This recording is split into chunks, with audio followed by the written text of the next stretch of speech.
बिस्मिल्लाहिर्रहमानिर्रहीम अस्सलाम वालेकुम। Previous lecture کې موږ ډسکشن کړو ایکس ریز ډیفینیشن پروډکشن حواله سره.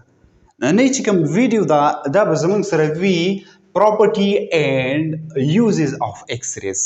د ایکس ریز پراپرټي سری د دې یوز سری. Property of X-rays first of all discussو.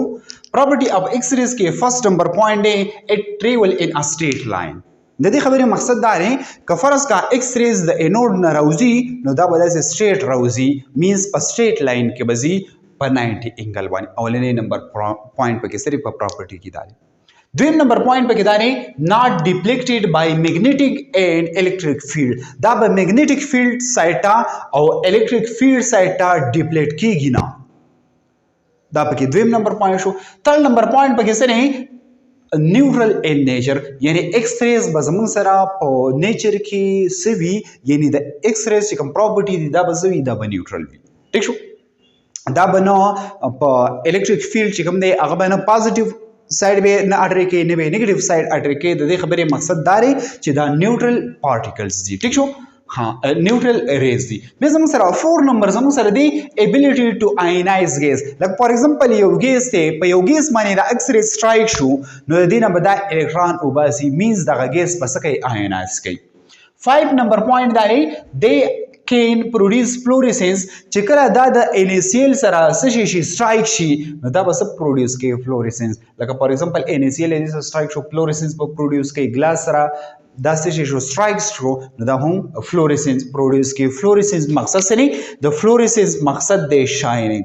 دا به څه پروډوس کوي؟ دا به شاینینګ پروډوس کوي.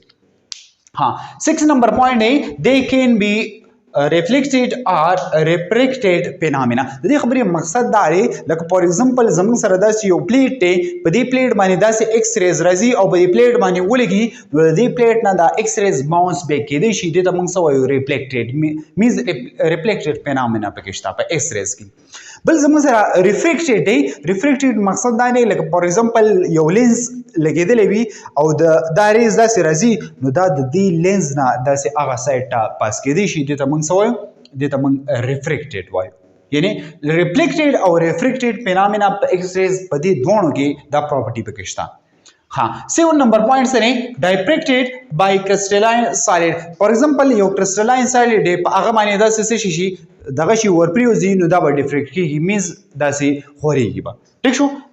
بیا 8 نمبر پوینټ پکې سره پینیټریټینګ of many substance، یعنی penetrating power. penetrating power څه ته وایي؟ لکه فار ایگزامپل دا بورډ زموږ سره یو سکرین دی، دا ایکس ریز داسې را روان دی، په دې باندې لګي، په دې بورډ کې دا څومره ورننوځي دې ته penetrating power وایي. نو penetrating power په مینی په بل سبستانسو کې به د دې جدا جدا دی. لکه فار ایگزامپل بون شو، په دې کې به penetrating power ځان لوي.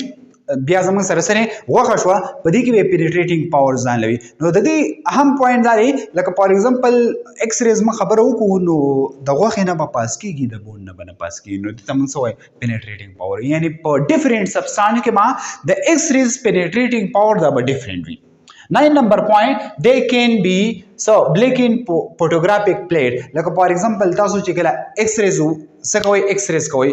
فار ایگزامپل یو بون دی هغه مات شو، کاغه د خپې دی او که د لاسې هر یو بون دی ستاسو پکې فرق راغی مات شو. د دې تاسو ایکس ریز وباسئ. نو چې کله ایکس ریز وباسئ نو د دې چې کوم پلیټ دی په کوم سیز باندې چې ایکس ریز وځي نو هغه پلیټ هغه فوټوګرافیک پلیټ دا به څه کوي؟ بلیک اینډ کوي. ٹھیک شو.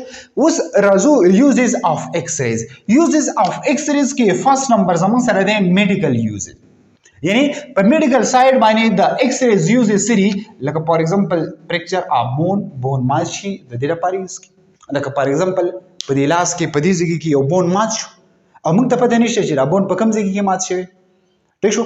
مات شوی دی او که نه دی مات شوی هسې درد کوي نو څه چل به وي؟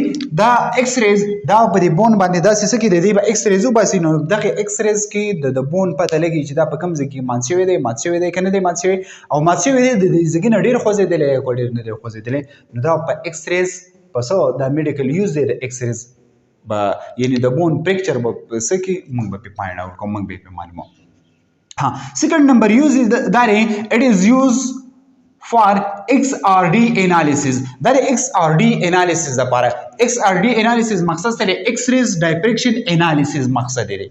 ایکس ریز ډایفریکشن انالیسس ها د دې مقصد سره لکه فور ایگزامپل زموږ سره دا کرسټلاین سټرکچر دی ټیک شو دا سره کرسټلاین سټرکچر دی کرسټلاین سټرکچر څه دی زموږ سره داسې د سالډ داسې سټرکچر چې په هغه کې د اټمونو ارینجمنت یو پراپر ارینجمنت وي په 3D کې په 3 ډایمنشن کې ټیک شو د کرسټلاین سالډ وي لکه فور ایگزامپل زموږ سره NaCl دی NaCl سوډیم کلوراید دی په دې سوډیم کلوراید کې زموږ سره یو سوډیم دی او بل زموږ سره Cl دی نو د دې سوډیم او د دې Cl په منځ کې انټر آیونیک ډیسټنس څومره دی نو په دې ایکس ریز باندې دغه انټر آیونیک ډیسټنس هم تاسو څه کوئ معلومولی شي فایند آوټ کولی شي تھرډ نمبر زموږ سره یوز فار د آینایزینګ اف ګیس د دې لپاره هم یوز کیږي چې ګیس به موږ څه کو آینایز کو ګیس به څه کو آینایز کو دا ایکس ریز د دې لپاره هم یوز کیږي بل زموږ سره فورث نمبر پوینټ پکې دی ډبل هیلیکل سټرکچر اف ډي ان اے چې کله واټسن او کریک